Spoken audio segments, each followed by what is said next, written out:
Controlling mother-in-law can't keep her mouth shut about the cake.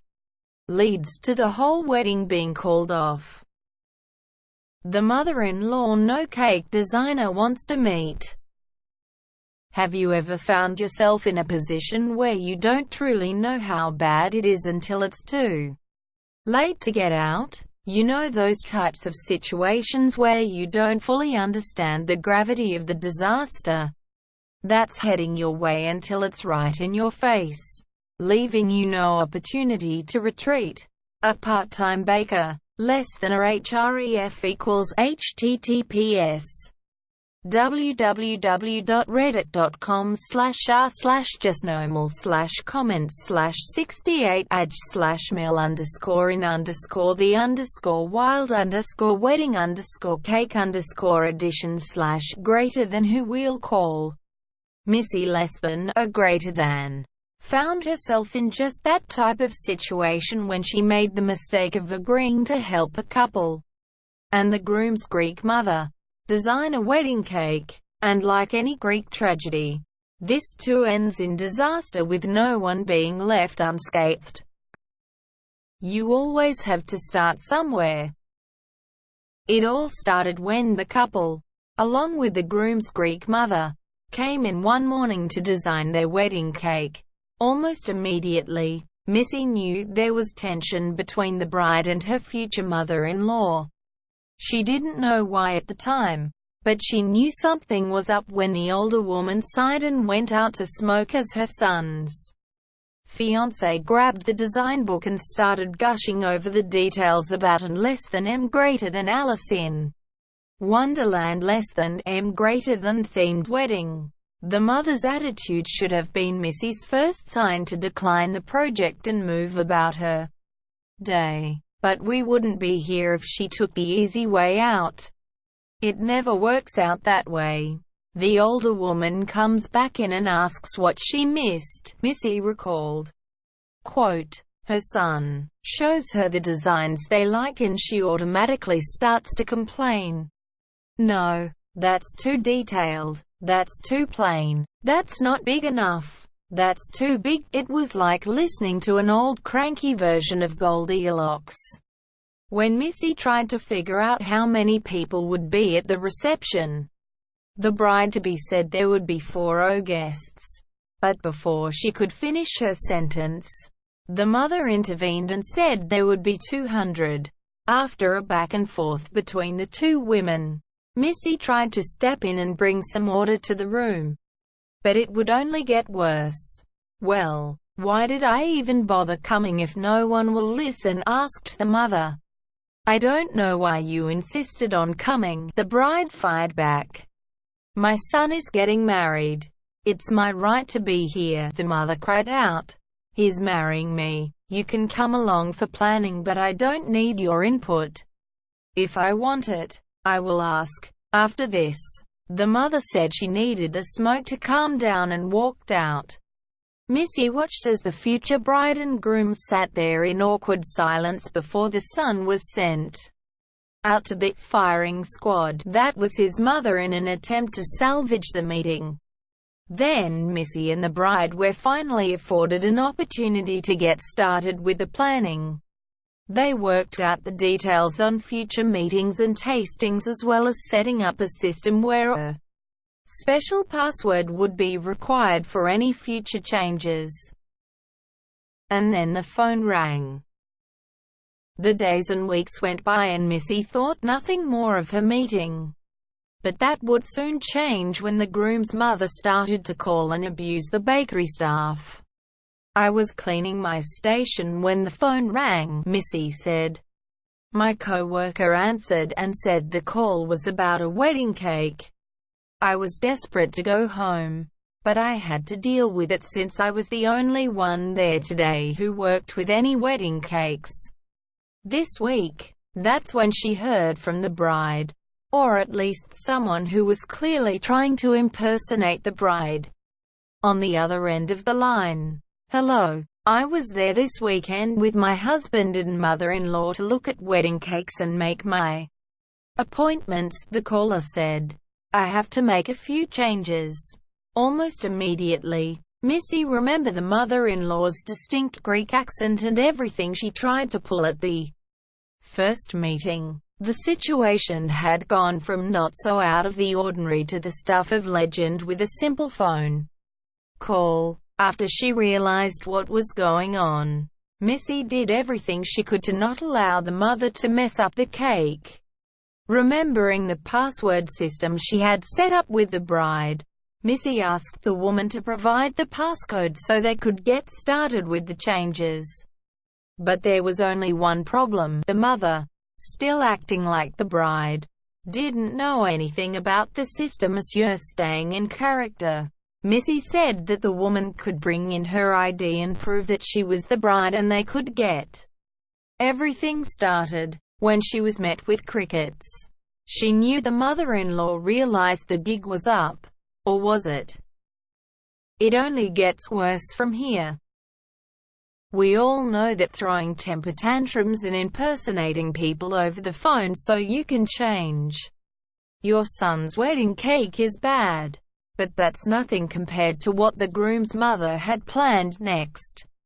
One day, Missy was running around the bakery like a chicken with its head cut off, trying to take care of multiple orders for all sorts of clients.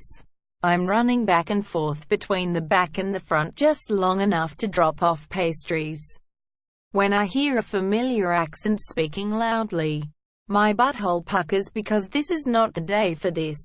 The oven is beeping, so I have no time to eavesdrop.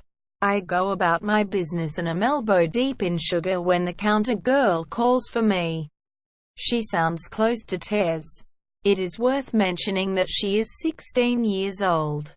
Missy learned that the mother came in and asked to change the order, and when the teenager saw the multiple flags in the file from the phone call, she asked the woman for some identification. Big mistake, Missy explains.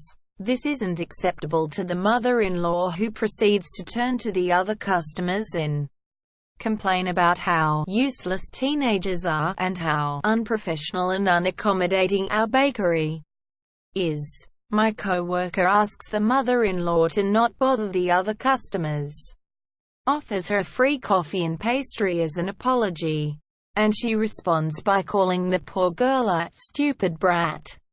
Instead of sending the crying teenager back to the she-beast waiting at the counter, Missy decided it was time to take care of this situation once and for all. What followed was a back and forth where Missy continually asked the woman to either provide some identification or provide the passcode if she wished to make any changes.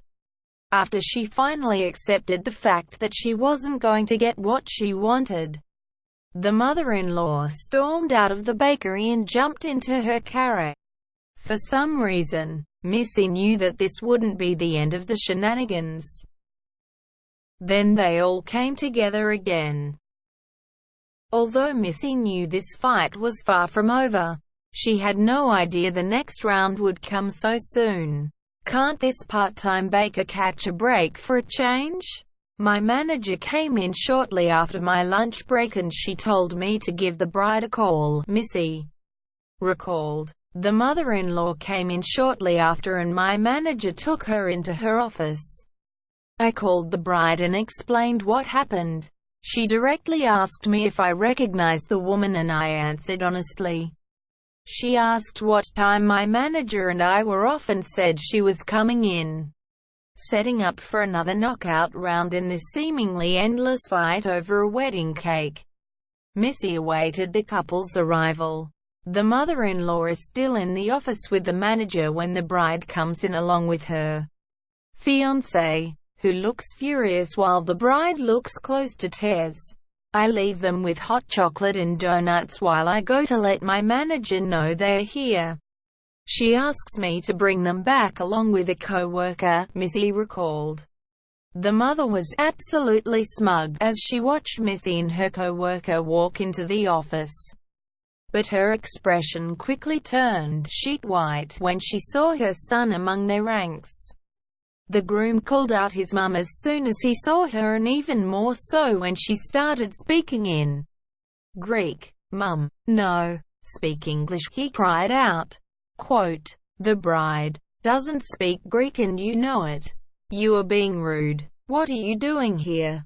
Quote, the mum attempted to argue her case and demanded to go to another bakery. But Missy's manager was quick to jump on her and call her out for constantly trying to call and make changes to the cake. I knew you tried to change the cake, the bride exclaimed. We told you over and over that we want a small wedding. Quote, you want a small wedding. He wants a big celebration. Quote, no, I don't. We agreed on a small wedding because we both want a small wedding. Don't talk to me like that. The mother cried out to her son. I deserve respect. Quote, having heard enough, the manager asked the bride if everything on the form was correct. And once the bride agreed, the manager told her that everything was now set and ready to go. Following the meeting, the mother began yelling in Greek once more before storming out of the meeting and into the wild. Upon the woman's departure, the manager yelled out that the mother was banned from the bakery, and if she showed up again, they were to ask her to leave and call the police. Open the door. I can see the lights on. Early one morning, Missy was back at the bakery getting everything prepped for the day when she heard the phone ring. At 4 a.m, she thought it was weird that someone would be calling 2 hours before the bakery was even open, so she let it go to the answering machine. But then the phone continued to ring every 5 minutes until 5 a.m. Finally, fed up with the non-stop ringing, Missy finally picked up. As soon as Missy picked up the phone to say good morning, the voice on the other end started yelling about speaking to someone in charge. Immediately, internally, I said, that accent. Okay, don't jump to conclusions.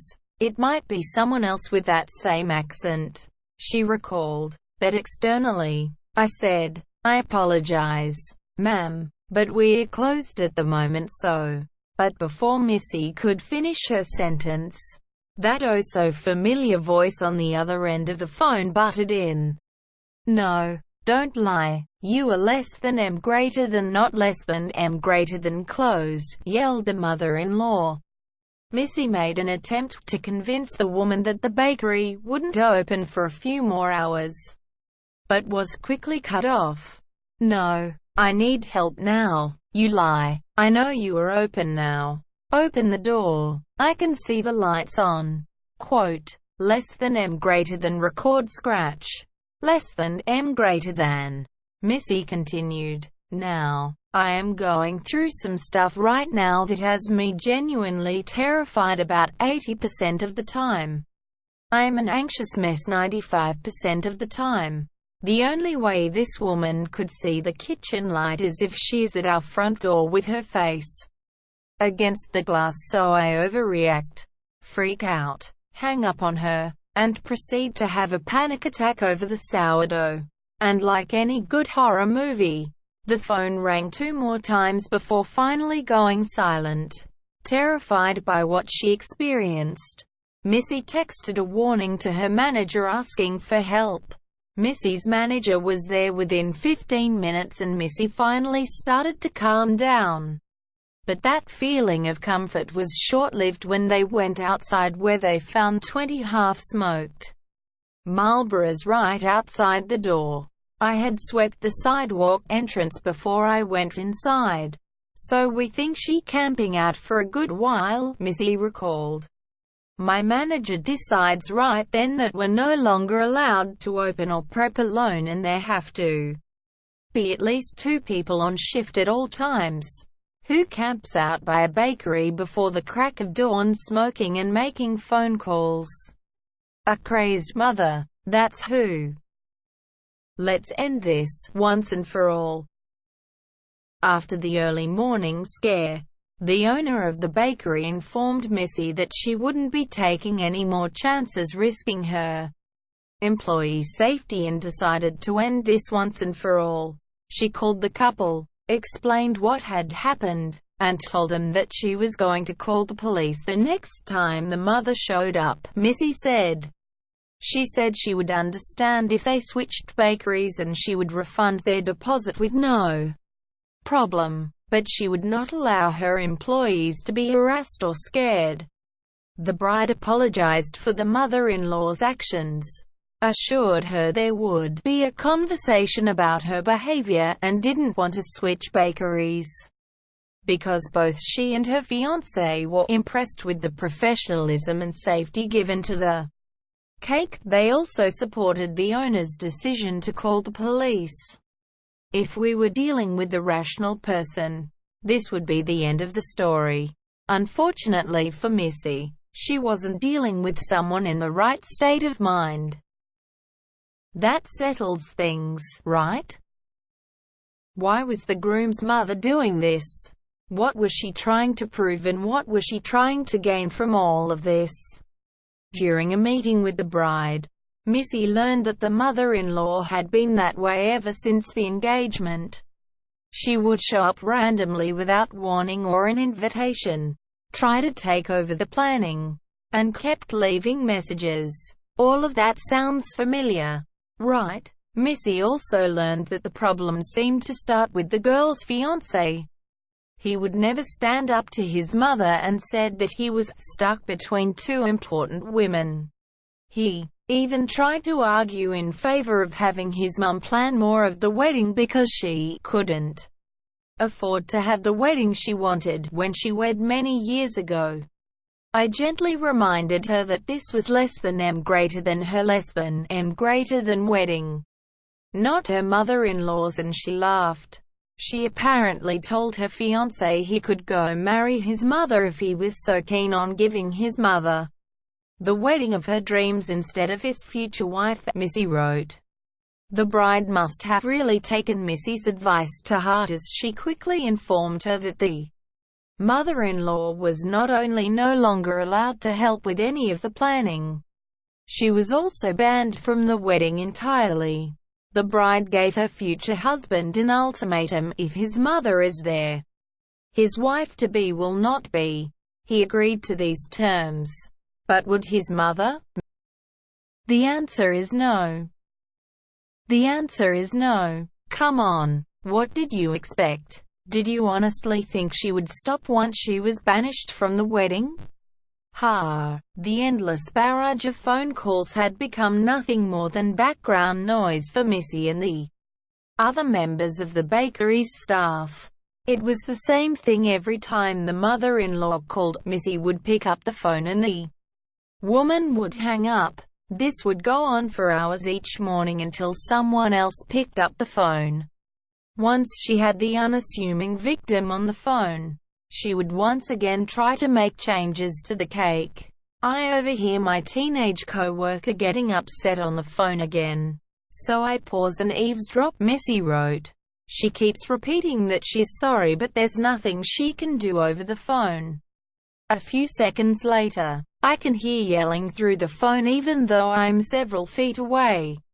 There are customers in the store, and our coffee machine is going off. She seems close to tears. So I grab the phone from her and listen. And who was it on the phone? It's the crazy cake mum. Of course. You girls are so unprofessional and unhelpful. You young people are awful. You're all too busy on spreading your legs for your boyfriends on the computers to understand how to give good customer service. Now are you going to help me, or do I have to take my business elsewhere? The woman yelled over the phone. I think it would be best if you did take your business elsewhere, Missy replied. What did you just say? Who is this? What happened to the other girl? The shocked mother yelled. I said I think it's best if you take your business elsewhere. And my name is Missy. I am the person you will be dealing with from now on, unless you would prefer to speak to my manager. The woman then tried to cut Missy off, but the baker was quick to yell out, "You have also been told repeatedly that changes cannot be made over the phone. We do not make changes to wedding cakes over the phone specifically to avoid what you are trying to do. If you have concerns about the cake, I suggest you discuss it with your son and future daughter-in-law since it is their cake, not yours. You are not the customer. You are not allowed to make changes to their order. It will never happen. Now, is there anything unrelated to your son's wedding I can help you with? Quote, not happy with her options. The woman hung up on Missy. The bride had to go to desperate measures to get the woman out of her life. As time went on, Missy and the bride struck up a friendship as they bonded over the way the girl's mother-in-law was trying to take control over both their lives. They grew close, confided in one another, and served as a support system through this tough time. One day, the bride came in for a coffee and immediately, Missy knew that something was wrong. She told me her fiancé has been asking her to not only re-invite his mother to the wedding but to let her become more involved in the planning, Missy recalled. She asked for my advice, and I kind of evaded the question. Instead of telling her to flee like Bambi from a forest fire, I told her to try to objectively look at her future. Think about what she wanted in her relationship, and the things she was willing to sacrifice or compromise on to maintain her relationship. The bride thanked Missy for everything and said she was going to think things over and talk to her fiancé about her wishes. Missy was shocked, but not surprised when the bride called her a few days later in tears. She had ended things with fiancé and the wedding was off. She found out he was playing both sides. He was telling her that he supported whatever decision she made while telling his mother that he agreed that his fiancé was being too controlling and he would try to talk her into allowing her to attend the wedding, Missy wrote. They argued and he accused her of not understanding the importance of family to Greek women and said he didn't want to get married if his mum couldn't attend. The bride agreed with her fiancé and said that the wedding was a mistake. He, of course, tried to backtrack, but the damage had already been done. His once future bride had already made her decision, and she wasn't going to back down. She was tired of dealing with her fiancé's unwillingness to stand up to his mother almost as much as she was tired of dealing with the crazy woman herself. It was finished. With the crazy Greek cake lady out of her life, the bride could move on and have a sense of freedom she so longed for. She said she is changing her wedding into a celebration of freedom, Missy wrote. She is inviting all of her friends that she had to cut off the guest list to make room for his friends and family, wanting to get revenge on her ex's mother for everything she had put so many people through over the previous months. The bride decided to make the cake bigger just to rub it in the woman's face. And now that she's out, following the cancellation of the wedding and the relationship, Missy said the bride moved on from the life she once had with her spineless ex-fiancé and his ridiculous mother. It was tough at times, but Missy said her new friend was able to get through it with the support of her friends who helped move the ex out of the house as quickly as possible. She is still in the rage phase of the breakup, but is starting to feel sad and betrayed, Missy explained. Her ex has already started with the normal manipulative games to get her back. Apologies, begging, offers of counseling, claiming it was a misunderstanding. She hasn't fallen for it yet, and who can blame her for wanting to have nothing to do with that guy and his mum? Missy sure doesn't. It's safe to say that the crazy, once future mother-in-law, crazy cake lady, stalker won't be missed by anyone at the bakery or anywhere else for that matter.